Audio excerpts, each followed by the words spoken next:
For more information, go to ariselife.org or follow us on Facebook, Twitter, or Instagram.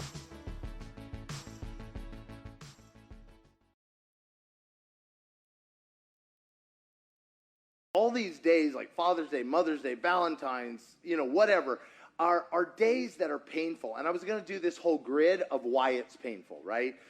Painful if you're a child because your father was absent, or painful because he was present, right? Or painful as a man because you don't have children, or painful because you're estranged from your children, or painful because you were the one parenting and you know what you did wrong, whatever it is. And the reality is that there's always a gap between what we see in God and what we live out here, right? That who God is as Father and the fathers we've experienced. Does that make sense? God is perfect. We are not. And so who here has allowed the fact that you had not perfect parents to use it as an excuse for why you're so messed up today? All of us? I mean, no, really, don't we? We were like, I would have been better, but I had the worst parents possible, right? I would have been better, but, right? We all do it. We give ourselves a pass.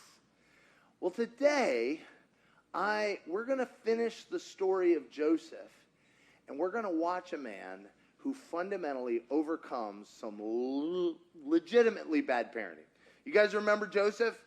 Joseph was the 11th child. You think you had it hard? The 11th child. All he had was half-brothers. He had 10 half-brothers and a few half-sisters. And if you've been a part of a blended family, sometimes blended families aren't the funnest place to be, right? And this was definitely a case because those half-brothers, there were half-brothers from another wife, then there were half-brothers from side chicks. I mean, it was a mess.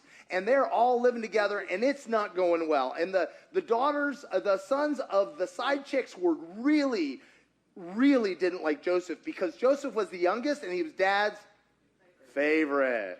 Well, I mean, he's the youngest. I mean, I'm the youngest, so it goes without saying. But, I mean, seriously, we understand why youngest are the favorite. But anyway, so he's the favorite, and so everybody hates him. Everybody hates him. And his dad's going to make him, is showing him favor, preparing him to lead the family, even though he's the youngest. And then he has a dream. You guys remember the dream? He has a dream that his brothers are doing what? Bowing down before him. I always knew I was made for greatness, right? And what did he do when he got the dream? He told them. And I've always said this. I'm a youngest brother, but I'm not that dumb. Listen, that is just, woo. Anyway, and what happens is his dad gives him this cloak that basically is like the uniform of the owner. It's the uniform of the CEO. It says, I'm in charge. And what do you think Joseph did with that cloak? Wore it everywhere. Have you seen my jacket? Isn't it lovely? It's amazing. It's pure cashmere. Yeah. You know how many? Oh, it was incredible. And it's, shut up about your coat. Right? Right? He's just like, who wants to hear it? And so he tattles on his brothers. And how do his brothers feel when they get tattled on? Murderous. Yeah. They're not happy. Let's just say that. They're not happy. And because he tattles on, because the kids of the side chicks feel like they're being left out, so they don't do their work. And so he tattles on them. And then he goes and they go somewhere else to work with their sheep and their goats. And so his dad says, why don't you go on a little business trip and check up on them? Now, if you're older brothers, what kind of report do you think Joseph is going to be bringing back? Not a good one. Yeah, right? Needs improvement, right? And so he goes there, and they do what with him? They see him from afar. From afar, they decide to murder him. Like, he doesn't even get a chance. They're like, kill him, kill him, kill him, kill him. I'm crushing him. He's a little ant. He's coming in at the distance. They're like, they got time. So they're like sketching up on the board different ways. Like, what do you guys think? Can we get a vote? Hanging. No? Burn him alive. No? Feed him to the goats. I don't know. Like, and finally they decide, they're like, Reuben is the oldest, and he's like, I don't know if I can hold out against these guys. He actually has compassion for Joseph, even though he was supposed to be the one who's in charge. He goes, guys, let's just throw him in this pit over here. Let's throw him in this empty cistern. And they're like, okay. And so they throw him in there. They rip off his cloak. They throw him up. Probably, knowing brothers, what else did they do to him? Beat him up. You know how they did not go, here, let's lower him down carefully, right? They're like, wow. Anyway, and there he is, naked, rejected, abused. And the reason they said, let's see what happens to his dreams now. How are his dreams? They did this to stop the destiny of God over his life. Yes. Who gave him the dream? God, right? God gave him the dream. Now, he did something silly with it, but God gave him the dream. Who here, you feel like you have so screwed up your what God's purpose is for you that at this point, we might as well just phone it in and call it a day? Anybody? Like, there's no hope. We're done. It's too late. It's too late. And I've done too much. So Joseph, is having a bad day. But then his fourth brother, the fourth youngest, Judah, which it always cracks me up because we end up with Jesus is the lion of the tribe of, he's descended from Judah. But Judah is the one who has the bright idea. Guys, we kill him because they were going to leave him in the pit to die. He says, but Reuben was going to come back and get him out later. He goes, that doesn't get us anything. Let's at least make a buck off him. Let's sell him. Everybody's like, yeah, sweet. And they all make a pretty good killing off him. He's a good-looking kid. So they see some traders coming by, and they sell him. And he now has to walk up almost 400 miles behind a camel through the desert, being dragged. And his brothers take his cloak, pour blood on it, and take it back to their dad. And they're like, we found this coat. Do you know who it belongs to? Oh, it's Joseph's? What do you think happened to it? And his dad goes, it must have been wild animals that ripped him apart. They're like, probably so. Now that's where we leave the brothers. I don't know about you, but at this point, those brothers to me, what do you think I'm thinking of those brothers if I'm Joseph? What's that? Worst humans alive? Like, do you think that blocked out any positive memories he ever had of them? Yeah. Yeah, revenge. And he leaves them, and he just imagines them back home living it up. Reuben's now got the top spot. He's just there. Everybody's happy, and he is not. And so Joseph goes back. We know the story. Joseph goes, and he gets sold to Potiphar's house. And Joseph discovers, let me just say this. He had to have forgiven them. Here's how I know. Have you ever worked with somebody who's bitter? They are horrible to work with. They don't work well, do they? Have I told you about my brothers lately? Right? Like every time you turn around, rah, rah, rah, rah, rah, rah, right? But instead, he goes low. And instead of the dreams he had of being awesome and powerful, he goes low and serves in such a way that in time he is elevated to the top of one of the richest estates in Egypt at the time and is managing all of it. And then what happens? He gets accused falsely. Who here, you were doing everything right and it all turned out bad? Yeah? So when that happens to you and he gets thrown in prison, what is your temptation at that point? Bitterness. Revenge. Victim. What's the point? You should be proud, God. I gave you one chance to do right by me, and you messed up, right? None of us? Okay. Anyway, so in prison. But again, it's evident he forgives because, again, what does he do? He serves in such a way that he's elevated over all, and everybody under him thrives. You cannot be a leader that causes other people to thrive if you're in bitterness, because bitterness is narcissism. Bitterness is self-focus. Bitterness is me. Instead, he's serving with the heart of a king. So then he comes in and he ends up in Pharaoh's court. And, because, he interprets the dreams. He's brought before Pharaoh. Pharaoh has the dreams. He's like, I saw 7 fat calves being eaten by 7 skinny cows. How weird is that? I didn't know. I thought they were herbivores.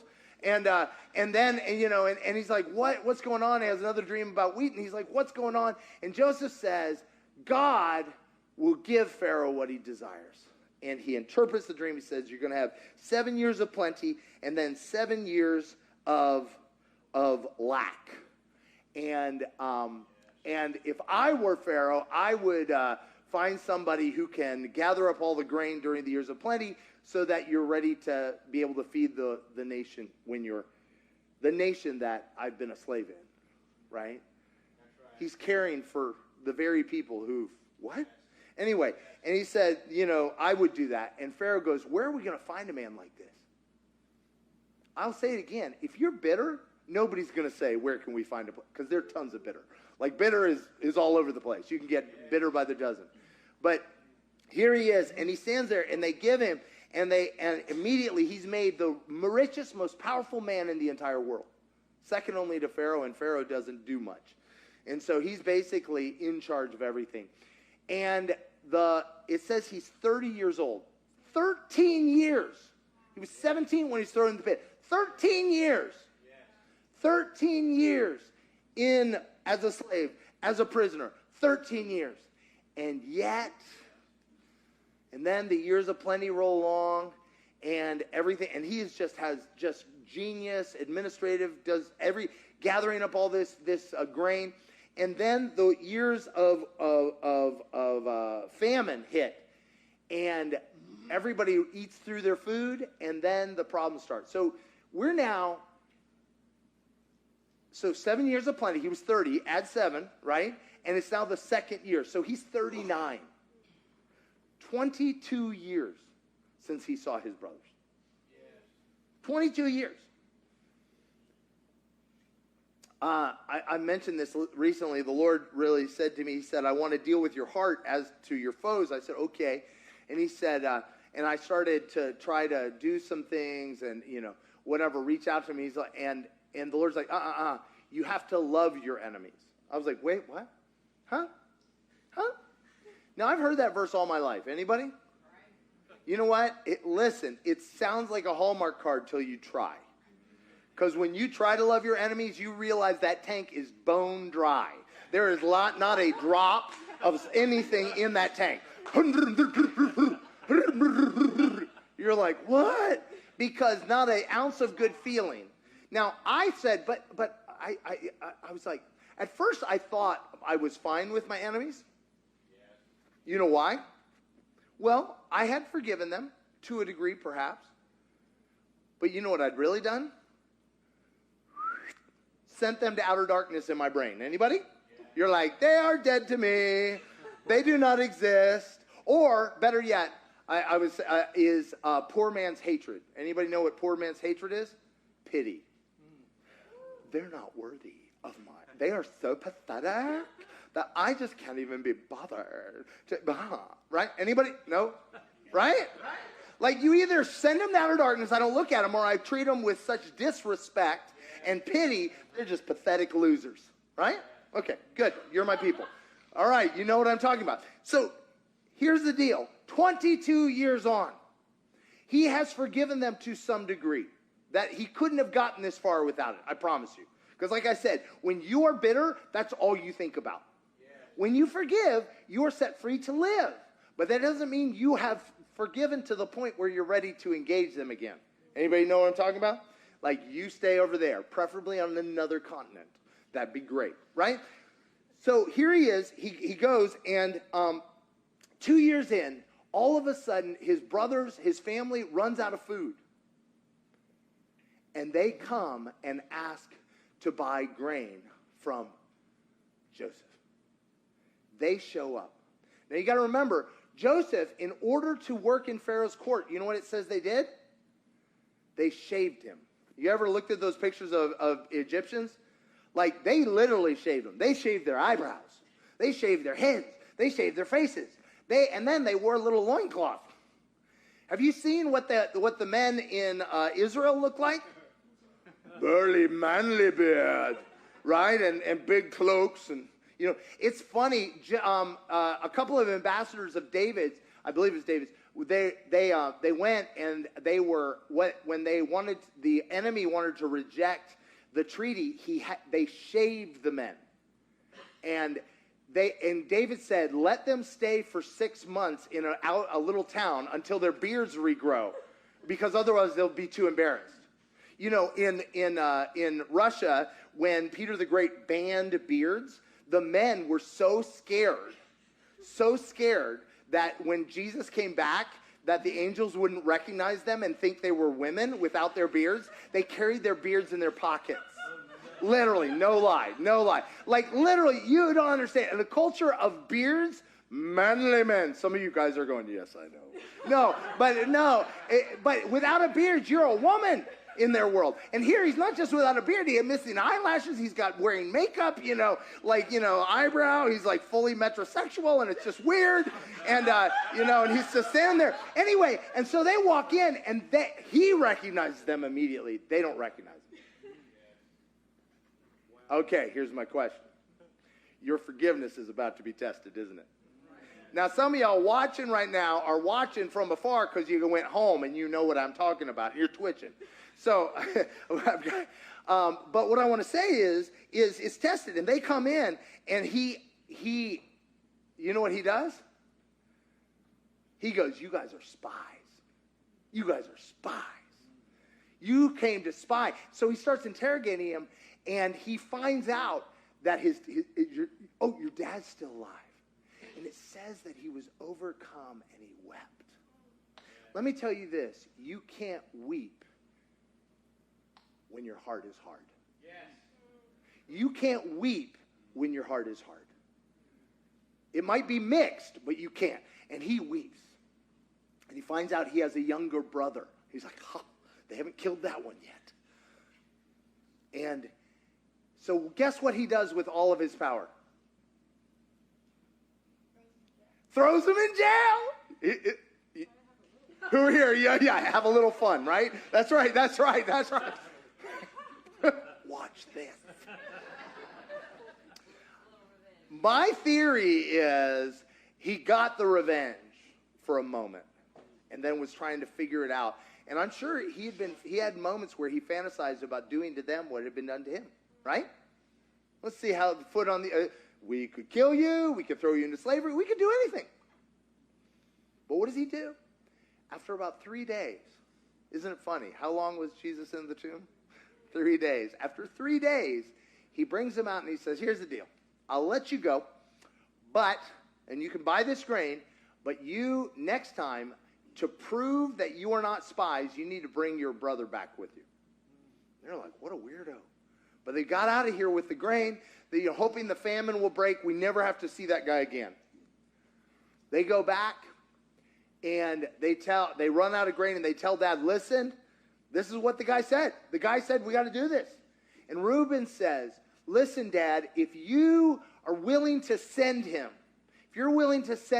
I will guarantee it with my own life. Because you didn't see that guy. That guy's scary and weird with the eyeliner and all. And he's like, we don't know. We can't. And Jacob's like, no, absolutely no. No way, no how. The last time I sent out a son, he died. What do you think those brothers are thinking at that moment every time he brings Joseph up? Guilt? Shame? Wondering where he is, if he's still alive? Regret? Internal pain. Every single time this comes up. Now, let me ask you a question. Do you think Joseph thinks that's what's happening to them? No. We never think about our enemies that way. We're like, they're probably just tormented, right? No, but that's what's been happening. And they're like, no. And he said, and Jacob goes, listen, over my dead body. No, I'm not doing it again. Finally, Judah says, listen. Remember who Judah was? Whose idea was to sell him into slavery?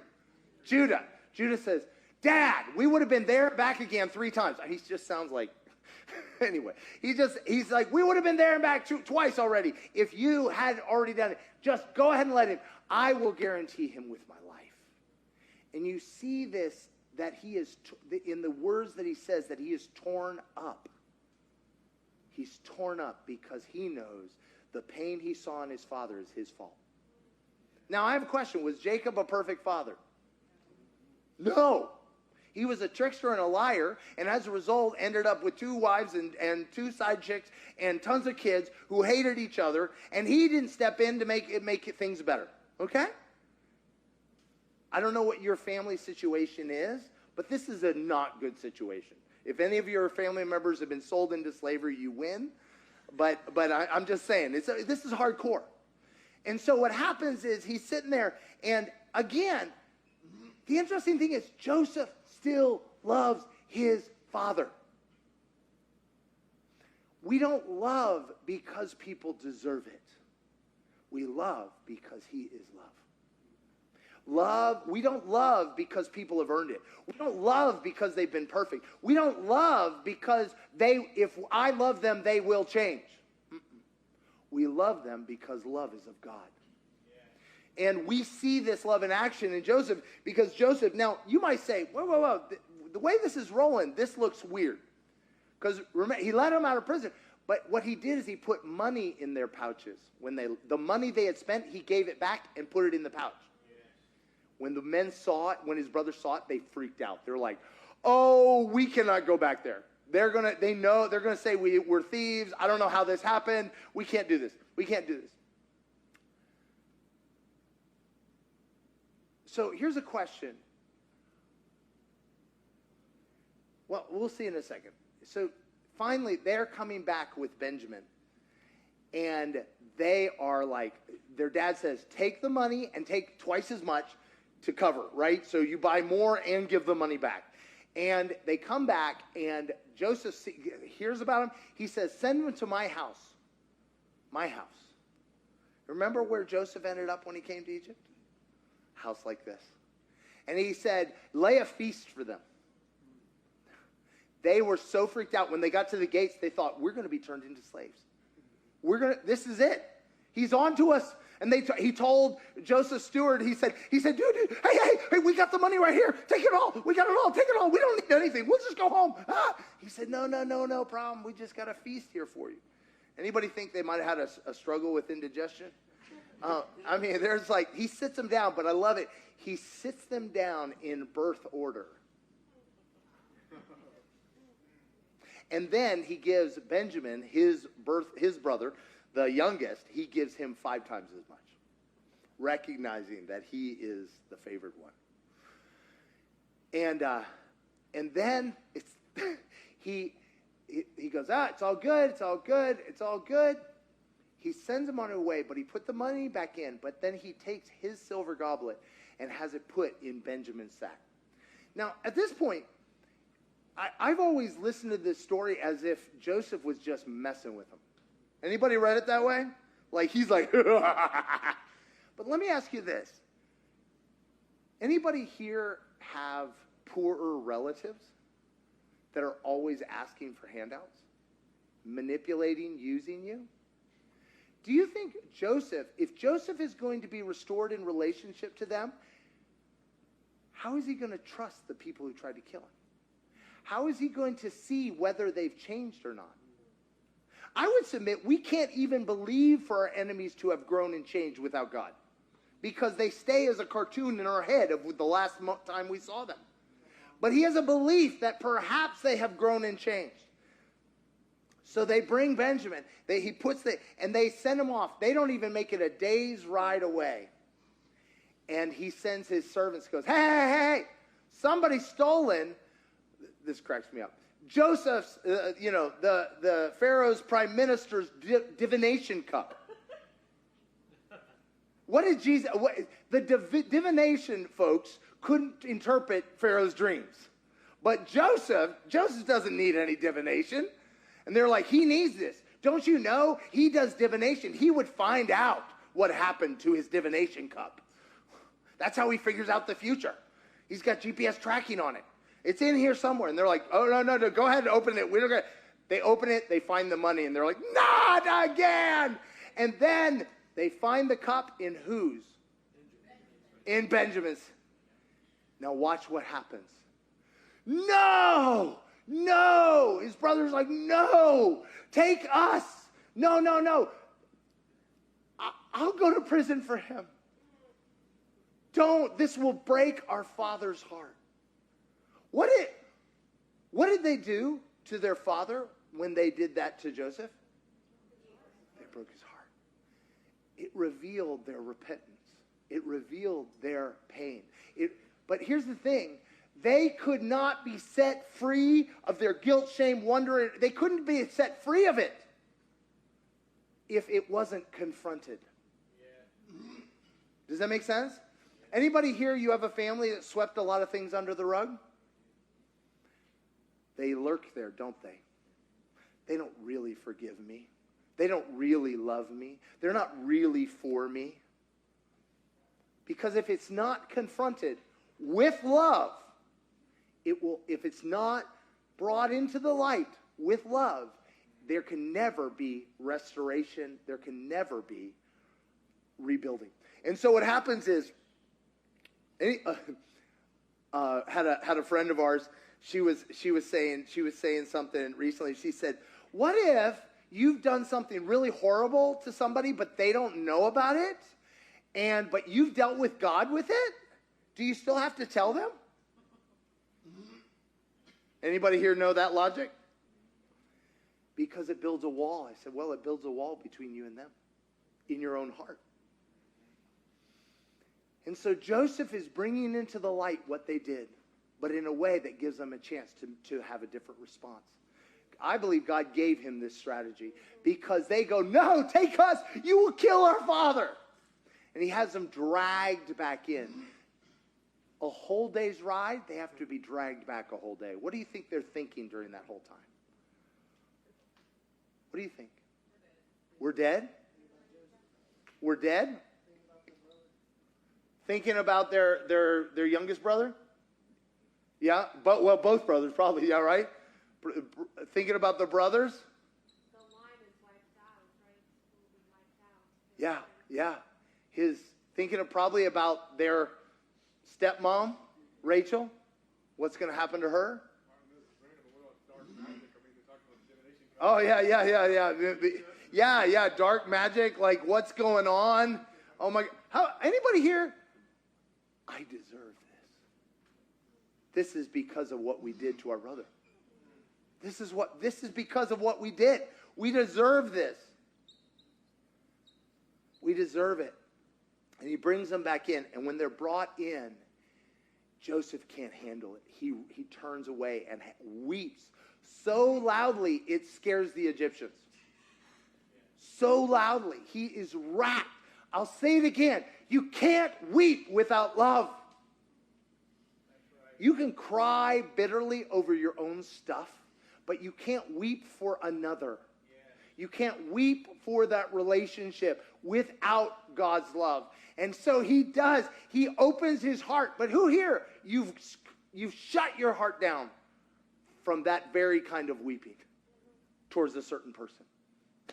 Not going to do it. Not going to let them in. Not going to give them access to my heart. Not going to let them hurt them. Because weeping does what? Hurts. It hurts. I'm not going to let them hurt me anymore. But bitterness is the poison that kills me when I'm hating them. Yes. Just letting loose. He weeps and he finally goes, guys, it's me. man, greatest reveal in history. Like, they're like, are you a dude? Like, I don't even know what you are. No, it's me, Joseph. I mean, imagine, like, say something Joseph, only Joseph could say. Like, I mean, like, what? It's like, guys, it's me. And they go, oh, now he's going to kill us. Before we thought we were just going to be slaves. Now we know we're dead. Because we know we deserve it. They're not hiding anymore. It's too late for that. And Joseph says, no, you don't understand. What you meant for evil. Notice he didn't, y'all messed up a little bit, right? That whole slavery thing, just accidents happen. Guys, sin is sin is sin. Until we own the fact that it's sin, that we own the fact that the things we've done to others are, in fact, harmful and hurtful. Yeah, but it was justified. Who are my people? We play the little justification. Did you hear any justification in those brothers' voices? We did this to ourselves. And as long as I'm still justifying my bitterness, justifying why I did the harmful thing, doesn't matter, does it? God, I don't want to live this way anymore. Until we bring it into the light, then Joseph looks him in the eye and says, what you meant for evil, God has re-meant for my good. God didn't intend for him to go into slavery. None of his dreams had anything to do with Egypt. I think God would have been like, hey, listen, you take over the family, this will be good. Oh, okay, all right, okay. We have something here to work with. Okay, he's now in Egypt. All right, guys, spitball, guys. Every time the enemy does something to you, anytime somebody does something to you, God's immediately, cool. We got a new plan. See, love always hopes. That means that we let go of the past and you're like, I got a new plan. New plan involves Egypt. Okay, angels, give me some ideas. Spitball. What can we do in Egypt? I'm seeing something good. Good. Oh, he becomes somebody big in Egypt. Cool. I like this. I like where you're going. This is good. And maybe sometime, how is he going to bless his family? Ooh, that's a toughie. Okay. Oh, now he's in prison. Oh, my goodness. Okay. Got it. Okay. How are we? Oh, okay. Oh, it's right under the throne room. We get him up to the throne room. You guys think about that? Yay. All right, go into motion. All right, give those guys dreams. Okay, boom. And he's moving, and he goes, oh, famine. That will bring the family in. Yeah. Because it says this interesting thing at the very beginning when his brothers came back. It says when they bowed down before him, he remembered his dream. See, you might have forgotten your dream.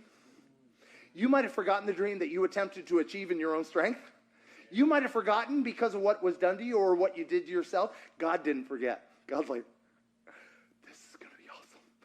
Epic, right? I mean, how good is this? This is like great. What if you are sitting in a prison, maybe of your own heart, bitterness, hatred, anger, offense. Maybe it's towards a father, maybe towards a mother, maybe towards a brother, maybe towards a business partner, maybe towards a boss. And God's saying, you are this far from the throne room. You are this far from me turning it all towards your good. If you would just surrender what you have done and what the enemy has done and what your brothers have done and your father has done, if you would just surrender it all to me, I will turn it into the building blocks of greatness because I designed you to be a blessing through which all the world will be blessed. What if the story of your life is not I could have been a contender. I had options. I was amazing. But. What if the story of your life is every one of those buts? Surrender to Jesus, and he has written them into an even greater story. What if? And the final thing Joseph says, he says, your dad, when he asked him, when he said, is dad alive? They're like, yes. He's like, get dad on a wagon. Get him here quick. And the weeping when his dad came in. Oh, my goodness. The restoration generation. And Joseph uses all of his power to establish them in the richest part of Egypt called Goshen. And they're wearing their beards. They're still got the goats and the sheep, but they're living it up because of Joseph. As he serves with the heart of a king, everybody's blessed. And the entire world is saved from famine. So here's my question for all of us. And it's Father's Day, so you can start with somebody in your family. It's free. But maybe it's not somebody in your family. Is there someone in your story that because of what they did, you're stuck? Because of what they've done to you, I call it no-fly zones. We don't go there. We don't do that.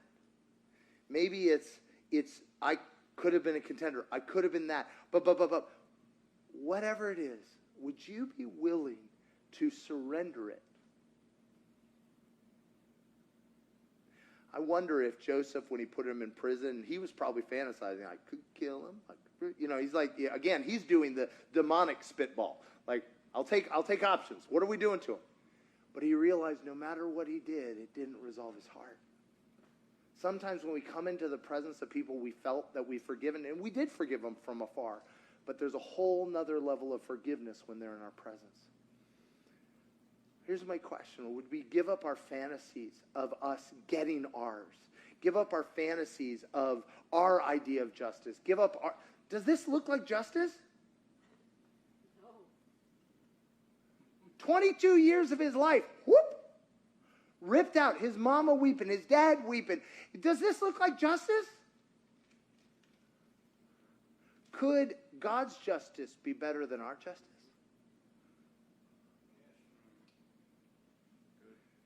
I'll say it this way. Our justice, we never get anyway. Right? Because our fantasies don't come to pass. God's justice, though, all the world gets blessed. God's justice, everything that was used against us is now used for us. I don't know about y'all. I want God's justice. But I can't have God's justice while I'm still demanding my justice for them. Jesus said it this way in Matthew 18, the unforgiven servant. He wanted mercy for him, right? But what did he want for the other guy who owed him money? Send him to prison. And it says that the guy who'd been forgiven much was turned over to the torturers. Let's just take a moment. Close your eyes. There's been somebody on full blast in your brain. Just pick one.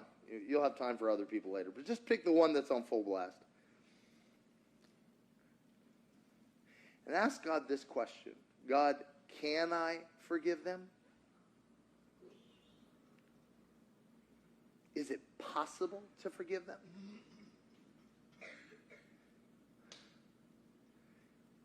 God, what would it be like if I was free from them? Free from the bitterness, free from the rage, free from the frustration, free from the bondage. What would it look like?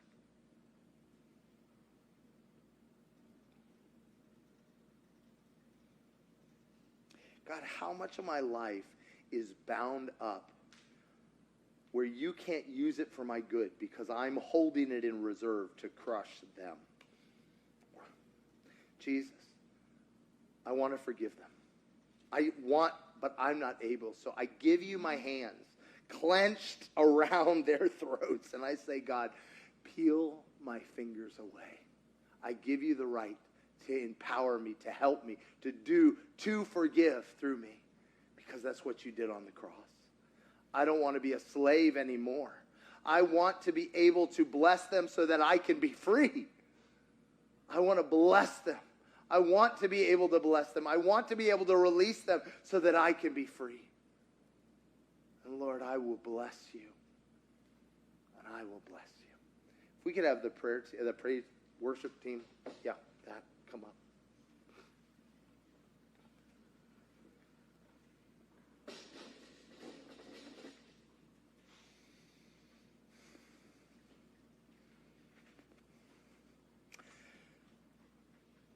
Faith demands an action. So if you feel like God has given you the grace to forgive, I would encourage you to ask God, what's one thing you would have me do to walk out that forgiveness? If we could stand. So we go into worship.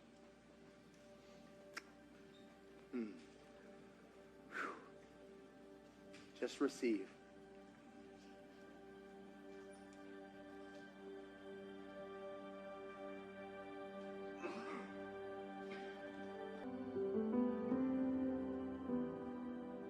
I feel like some of us have caught a glimpse of it could be good to me. Good to me, what the devil meant for evil. God, you want to re-intend for my good, that the things I've been holding back are keeping you from blessing me.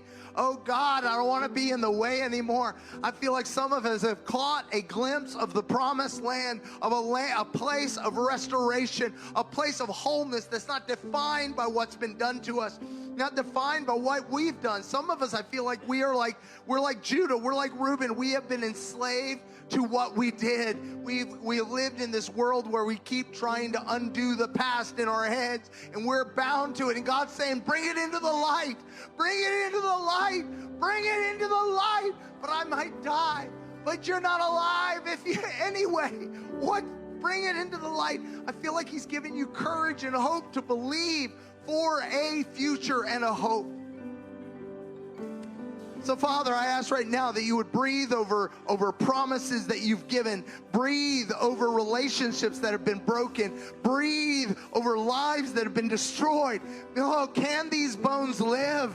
Oh, you alone know, Lord. And breathe life into our mortal bodies that we might rise, that we might praise you, that we might sit after you've led us through that valley of the shadow and sit at the table in the presence of our enemies and extend them love.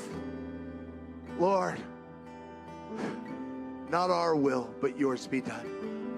We love you. Guys, as you go, I just bless you to walk in the fullness of his freedom and his love. If we can have the prayer teams come up, if you need prayer for anything, please don't leave without what you need. We love you guys. Be blessed. Happy Father's Day.